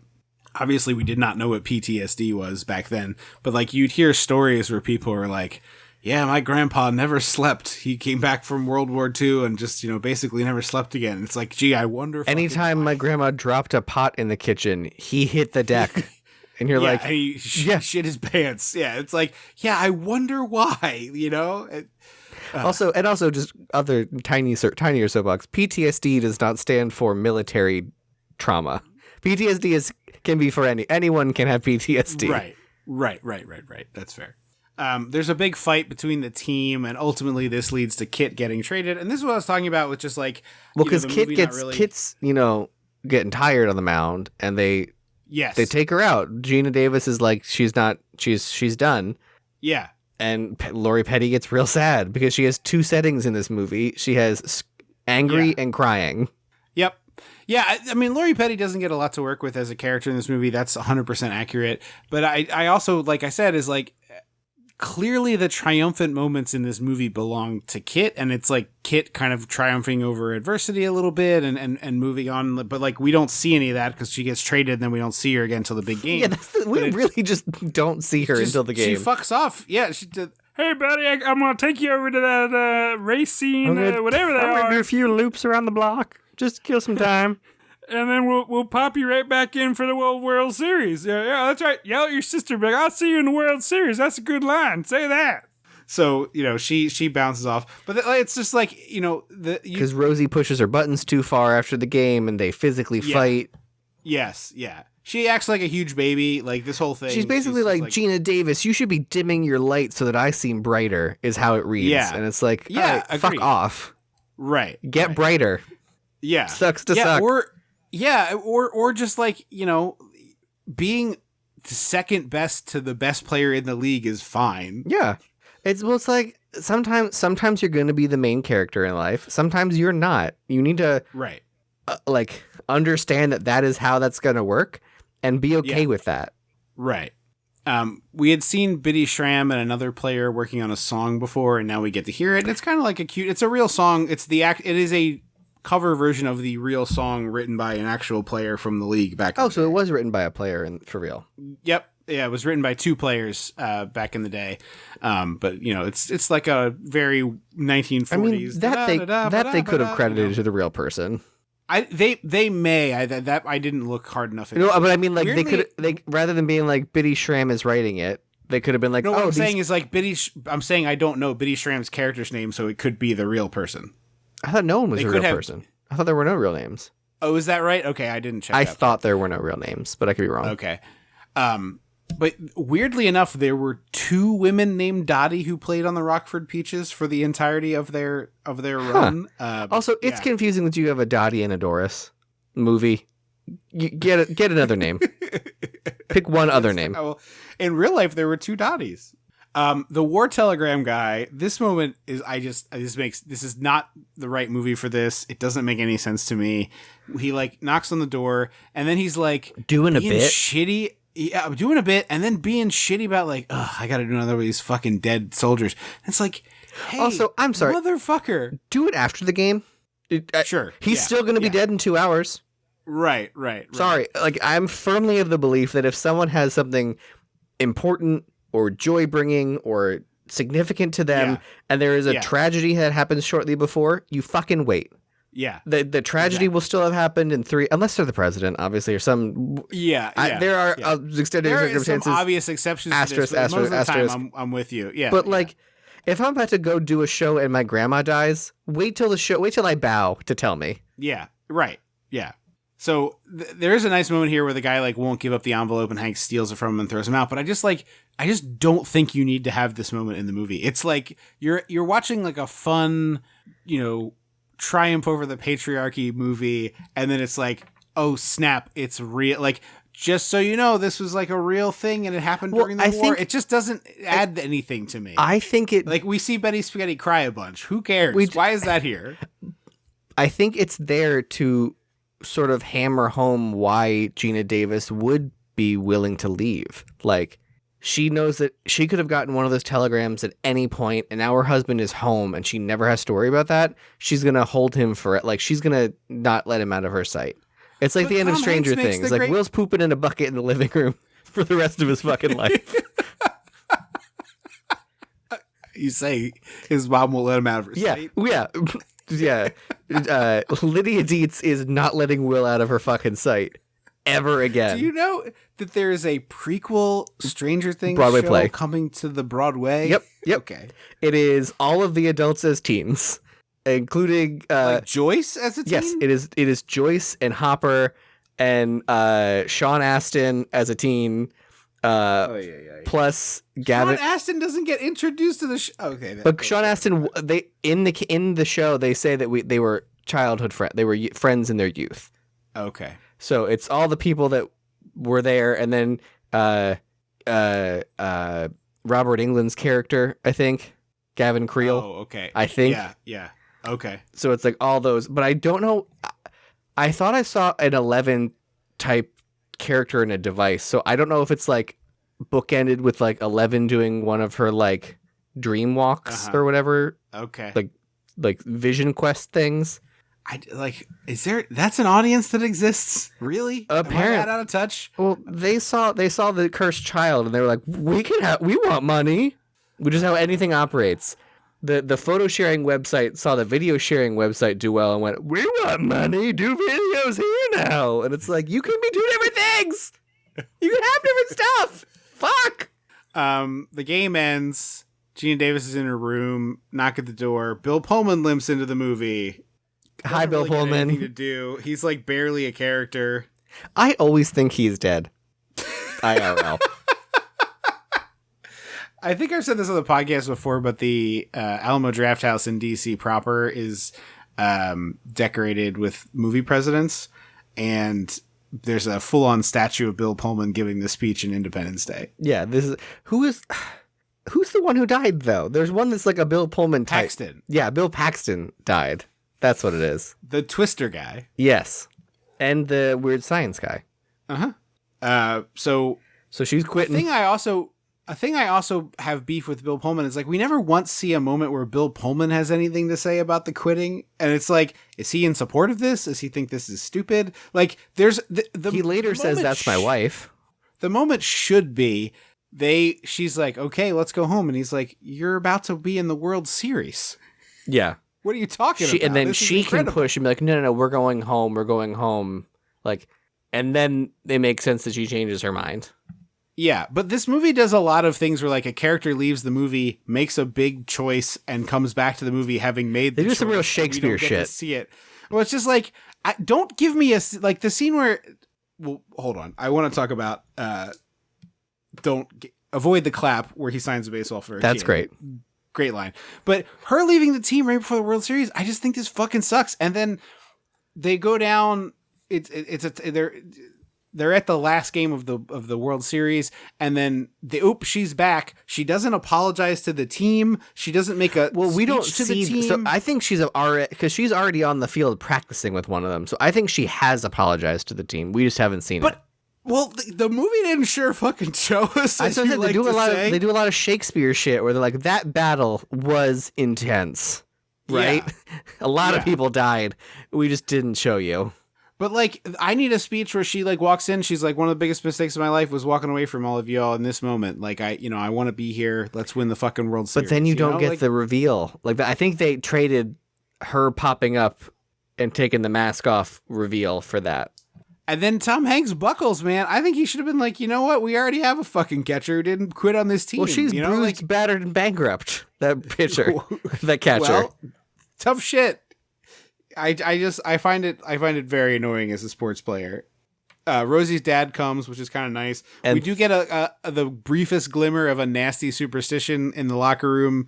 We're jumping back and forth. This is before we revealed that Geena Davis returns, where one of the girls won't change her socks, and they're all like, no one wants to be near her. But like, I definitely have been around those guys. Didn't you? I thought you had a little superstition. I had this. I wore the same pair of shorts under my gear from my hockey games, but I washed those shorts. I just wore the same pair. Gotcha. Yeah. Finally, the little shithead kid gets nailed with a glove because he keeps being like, "You're gonna lose." I also dressed in the same order for every game, like left, right, like left sock, left shoe, right shoe. Okay. You know, like I did that. But I definitely had superstitious stuff, but nothing gross. Nothing like I don't wash this thing. Yeah, no. But he gets this kid's the little shithead kid is like, "You're gonna lose," and finally someone. Yes. I thought he was gonna hit. I was like, the fact that he didn't get hit with a bat is shocking, because in 1940 that would have been gentle parenting. Absolutely, yeah. I used the knob end, not the fat end. Yeah. Instead, someone knocks him out with a glove, and the Peaches are fumbling hard. Yes, they're kind of a mess, and we eventually get a big moment for Dottie where she gets a big hit and scores a couple runs off her sister, but she hits the ball like a mile, and it takes takes the woman in the outfield an ice age to get to it, and then we see Geena Davis just on first base, and I was like, we've seen Dottie be fast. Why is she not at least on second with that? Yeah. Also, I remember I can't find it again, but I remember reading that like every woman in Hollywood wanted to be in this movie because it was like, it's a sports movie for women. You're playing real fleshed out characters. It's a woman director, and they all wanted to do it. And so all the batting cages were like booked up with actresses, like trying to practice. And I remember reading that like Geena Davis was like just did a meeting at Penny Marshall's house about it to like get her in the movie, and her agent was like, "She's gonna throw you a baseball. Don't fucking throw it back to her. Like, whatever you do, like, get the movie first, and then show your baseball skills. Like, please, don't. You're big enough that we can pull this shit." And Penny Marshall kept like tossing the baseball to her, and Geena would like put it on the table, and then she's like, Penny Marshall's like, "Let's go in the backyard and throw it," and she was like, "All right." So she threw it like one time and got it. Yeah, that's really funny. I mean, Geena Davis is pretty athletic. It would shock me if she couldn't throw a ball. I would think so. I mean, she almost made the Olympics. She was nearly on the Olympic archery team. I know those skills aren't 1-to-1, but you would think they would overlap in some way. Like, let's take a moment to just like give Geena Davis her flowers and bow to her for a moment of like, she's got a wide berth of like skill sets. She's husband killed her career. Huh? Her husband killed her career. Cutthroat Island. Rennie Harlan. They were married. She was the lead. The movie was like a huge I forgot bomb. That was Rennie Harlan. And that was the end of it. Because Rennie Harlan was... I've never seen it. I've never either. Maybe eventually we'll do it. We'll do that in the pirate movie. The two terrible pirate movies. Yeah, but she ended up creating, like, she recently created a foundation that, like, studies women in cinema and, like, women behind women's roles. Cool. That's, like, basically, the goal is, I think, compiling a database that's like, hey, here's what percentage of movies have female leads. Here's what percentage of movies are directed. Like, all these, like, statistics about, like, women in cinema. Yeah. Huh. I did not know that. Also, apparently she's not going to be in the new Beetlejuice, and it's bumming me out that she's not, like, they couldn't get a picture of her or something. Like, or a... neither her or Baldwin. That's what I've heard, which to me seems weird because the whole point of the first Beetlejuice was that they were stuck in the house for hundreds of years. Well, what if they like got to move on? That might be nice. But the whole point was that you were stuck in this house, like you're like that was the quote unquote punishment. Maybe we'll get like a message that explains how. I mean, I'm sure they're going to explain it and acknowledge it. Winona helped them move on. I'm sure they're going to explain and acknowledge it, but like. At least you couldn't do a Zoom. You couldn't get a John Carpenter Suburban Screams with Geena Davis to be like, I don't know. I mean, yeah, maybe she didn't want to. You know, who knows? She's having a great game. She's hitting the ball. She makes a big catch in the dugout. You know, she's really killing it left and right. She goes out to the mound. She tells the other person how to strike her sister. Yeah, Kit comes up as the last one, and Gina's like, "Hey, here's how to do it." And we're like, "Wow, okay, cool." Yeah, because like, all right. This is the end of this movie and I'm talking about the end of the baseball game as the end of the movie. Yeah, correct. Has bothered me for the entire time I've ever reviewed this. Because, like, look, I love you. I'm a supporter of you. I like to think that I've been a supporter of you your whole life. Hope you feel that way. Probably could have been better at times. We never overlapped in any competitive way. But if you think for one fucking second that I'm throwing my sash for you, that's cute.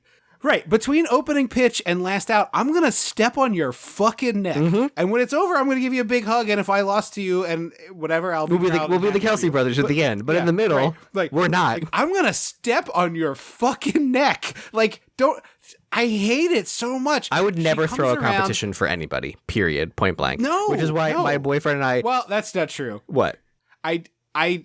I was in a pie making competition at work with a relatively small number of participants to the point where I was doing the math and I was like, if I don't vote for myself, I can't win. And I didn't want the prize, so I didn't vote for myself. Well, that's stupid. Then I came in second by one vote and I was like, I got the moral victory and not the prize, which is exactly what I wanted. Yeah. My boyfriend and I, because he's talked about like, I might want to run for a title. And I very, very pointedly was like, we are never running for the same I don't care if we're separate categories. We're not running in the same competition because I will get ugly and I don't want to get ugly with you. Sorry. I've seen it happen where couples run for, you know, joint title stuff and one of them doesn't win and it is not pretty to watch. Yeah. Yeah, I get that. I totally get that. But yeah, so like now maybe the movie isn't trying to tell you that she does this on purpose, but it's a play at the plate. We've seen Dottie do this and keep hold of the ball through a much larger woman really hit her. Her sister Lori Petty is a small woman. She doesn't hit her that hard, and then they have this dramatic where she like falls all the way to the ground, and then as her hand, it's like the fucking apple in Snow White. Yes, like it hits the ground and then her hand visibly relaxes and drops the ball. If you want to do this in the way where it's like it was a close play and Dottie didn't get the best of it, the ball should like get caught and then the moment they bang into each other, the ball goes loose. Yes, where it's like, you know what, her sister just beat her on that day. But it's not what this movie implies. Also, it implies that she lets her sister win. It sucks. She didn't let go of the ball until after things were done. Like it doesn't matter. You can't. If it happened exactly like this in a baseball game, it would be an out. It would be. They would be safe. Dumb. Yeah, but it has always made me mad. I've always hated the end of the movie, and then the way that like she's not upset at having lost, and like they show the locker room and her teammates are kind of bummed, and Madonna does like it's okay. She's like, yeah, I know, and it's just like, oh yeah, she threw this game. Yeah, like she did. She threw the World Series. Right. It's just crazy to me. It drives me fucking nuts. And then we see the sister who doesn't apparently realize that she did this. Like, there's not like an acknowledgement in any way, even like tacitly, which makes you think that Lori Petty's character is dumb. I mean, she is dumb. She is dumb. She has no concept of what her skill set is. She has no concept of what her skill level is. She's just like, I want to play baseball, so I'm going to play baseball. Yeah, yeah. And like clearly she's a good pitcher, you know. It just, you know, she has skill, but it just, And then I love that Geena Davis, as she's like letting her sister sign a baseball and like biding her time, she goes up to the concession stand and is like, "How much are the pennants?" And the guy's like, "Take any you want. Like you were on the team." Yeah. So they have like a little moment together, but it's, you know, not much of anything. And then Geena pretends she like, doesn't love this and isn't gonna miss it. And I'm like, but you will miss it. Although I do agree with her. Like I you know, I'm, to be clear, I only ever played high school sports and stuff. But like the thing I miss about sports is the locker room and the camaraderie, and not the sport necessarily. Oh yeah, I mean, like, I don't miss playing football. I get miss that. The vibes. The like, for, you know, the dressing room for me and all that. Right. Yeah. So we're out at the buses. Hanks says he got offered to go to AAA, but he's going to stay here. Tom Hanks, in his first appearance and his last appearance in the movie, has a shaving bloody tissue bit in the same exact spot. Yes. It's such a nice touch. And there's a nice moment where he shakes Bill Pullman's hand, then he realizes who he is and gives him like an even bigger, more enthusiastic handshake. Yeah. He's like, "Oh wow, I'm a fan of yours. Your wife's amazing." So the bus departs, and then we get like a zoom in on Geena Davis watching the bus, and then we get back to the wraparound, which is like 15 minutes long of this big reunion. And like, I think it's nice. I like the moment where they go into into the World Series, and I even like if you just did a little funny montage as the credits rolled of like them playing this game. We have to sit through this fucking whole Madonna song that's like a fucking funeral dirge. This Madonna song is what you use in a movie where a girl and a boy were dating, and they both knew that like they were dating because they were in the same hometown, but the girl was going on to great success. She goes off to college. He goes off to heroin university. He overdoses on the playground they used to Or it could have been a Walk to Remember. Maybe, but I think this is sadder than the Walk to Remember. I think Manny Moore has cancer. I think my high school boyfriend realized he was a dead-end loser and OD'd on heroin is sadder than Mandy Moore having cancer. And this is depends like on the person, I guess. The girls sitting on the swing set looking at the merry-go-round where he OD'd, and "This used to be my playground," is like she's just kind of sadly swinging there. Or like a worse movie that like someone got assaulted in the playground that they used to play on. Oh, Jesus Christ. Like ruined it forever. But like, these women, this should be fucking girls just want to have fun. Like, they're having a grand fucking time, and they're celebrating this wonderful part of their lives. Give me a big band version of Girls Just Want to Have Fun. Just give me anything with a fucking upbeat tempo. Like, I was like, this is excruciating to watch this sad. They're all having fun. These 80-year-old women are running around hitting baseballs, making catches, throwing women out the plate. Like, what are we doing? What are you fucking doing? Why is this the end of this movie? It's a fun movie. Yeah, I agree. And I will say, I think you can skip the bookend and get the same experience for this movie. 100%. The movie should just end with Geena Davis, like, you know, smiling, and then they see like show me like the team photo, right? Yeah. And you know, just do that and then go to the credits. Rockford Peaches, you know, whatever, 1943 to 1944. I hate the song so much. It makes me so mad. Clearly. The whole ending of this movie really sours it. 'Cause like I said, it's like I like the baseball part of the movie. I like it, you know, skip the opening wraparound, like throw that in the trash. It's only 3 minutes anyway. Like the rest of this movie's fun. I like it, and I really enjoy this movie up until the ending, where it just like it makes me furious that she lets her sister win. I agree. It makes me so mad. I agree. And I think our brother would have the same mindset that like he's not letting us fucking win. No, like once you are not 5 years old, you have to beat me. Yeah. Sorry, that's how it works. You can pry my win out of my cold, dead rigor mortis fingers. Yeah, and to be clear, like I'm not talking about like I'll happily lose a board game. Like I'm not competitive. I'm talking about things that fucking matter. Right. This is the World Series we're talking about here. God damn it! Like, come on. Yeah, so that, and then this fucking Madonna song, I'm just like, what are we doing here? And also, like, all of the old lady parts is basically just like, is that Betty Spaghetti? Oh my God. And then they hug, like, is that And like, Madonna? the only reason you have to tell us is because I don't know who, like, make them wear name tags or something, like. Right. Make them wear the uniforms. Oh, well, do the uniforms have names? They have numbers. That's true. Or just give them a little picture, like a little sticker picture to put on their shirt. Yeah, any number of things. And I also found frankly, it wild that you know what? Here's what you're doing. Here's what we're doing. The movie, the 1940s part should end with the team getting together for a photo. You take the photo. Yes. The flashbulb goes off. It is now the old Yep. women in those spots in the 80s. And it's the Hall of Fame. They're at the Hall of Fame. Cutting the ribbon. Yes. They're there, and it's like, well, I can't believe we're here for the ribbon cut. Like, then we can, as the audience, know. And also, don't put them all in the same fucking sweatshirt. Yeah. I need more distinguishing features. Yeah. So yeah, I hate the ending of this with a lot of passion. And also, I think in the TBS versions, they maybe show the jump to the old ladies in the thing, but they definitely do the thing where they scrunch the video up to the corner of the screen when they start playing this sad bastard song. They cut the that baseball game. So I would give this the lightest of recommends. I liked this movie more before I watched it for the podcast this time, which I will say it's too long, but if you just watch the part that takes place in the 40s. Yeah, it's very charming when it's the Rockford Peaches playing ball in the 40s, and everything else about it sucks, except for the ending, which I think is just absolute trash pants trash. Fair. Letting her sister win, and the sister never acknowledging it. Everything about it sucks. Sorry, it just stinks. Thank you so much for listening to the show. This is our first ever baseball month, a month we may or may not ever continue. We'll see. I would happily do it again, but we'll see. Andrew may revolt. There's plenty of good baseball movies left on the table. Mom's probably screaming about us not doing Bull Durham. I picked this over Bull Durham. So I was like, I did not like whatever we watched last week, so I want to watch something I know I'm going to enjoy. Well, thank you so very much for listening. Visit us on Twitter at Dissect the 80s, on Instagram and Facebook. We're Dissecting the 80s. We'd love to hear from you there. We'll be doing the Listener Request Month drawing soon. Keep an eye out on the socials, and we will tell you when that is happening. It may also be in the show notes of this show.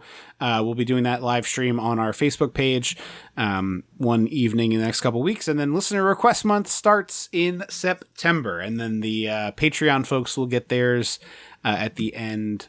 Is it August? Yes, at the end of August. So we will have that as well. Thank you so very much for listening to the show. Don't forget to rate and review it wherever you get it. That really helps us spread the word. And tell 2 friends if you like it, because that's how shows get around. We can't tell you what the next episode is because we haven't done that live drawing yet. So I have been Tripp Leno. I will always be Andrew Leno. Until next time. Don't you forget about me.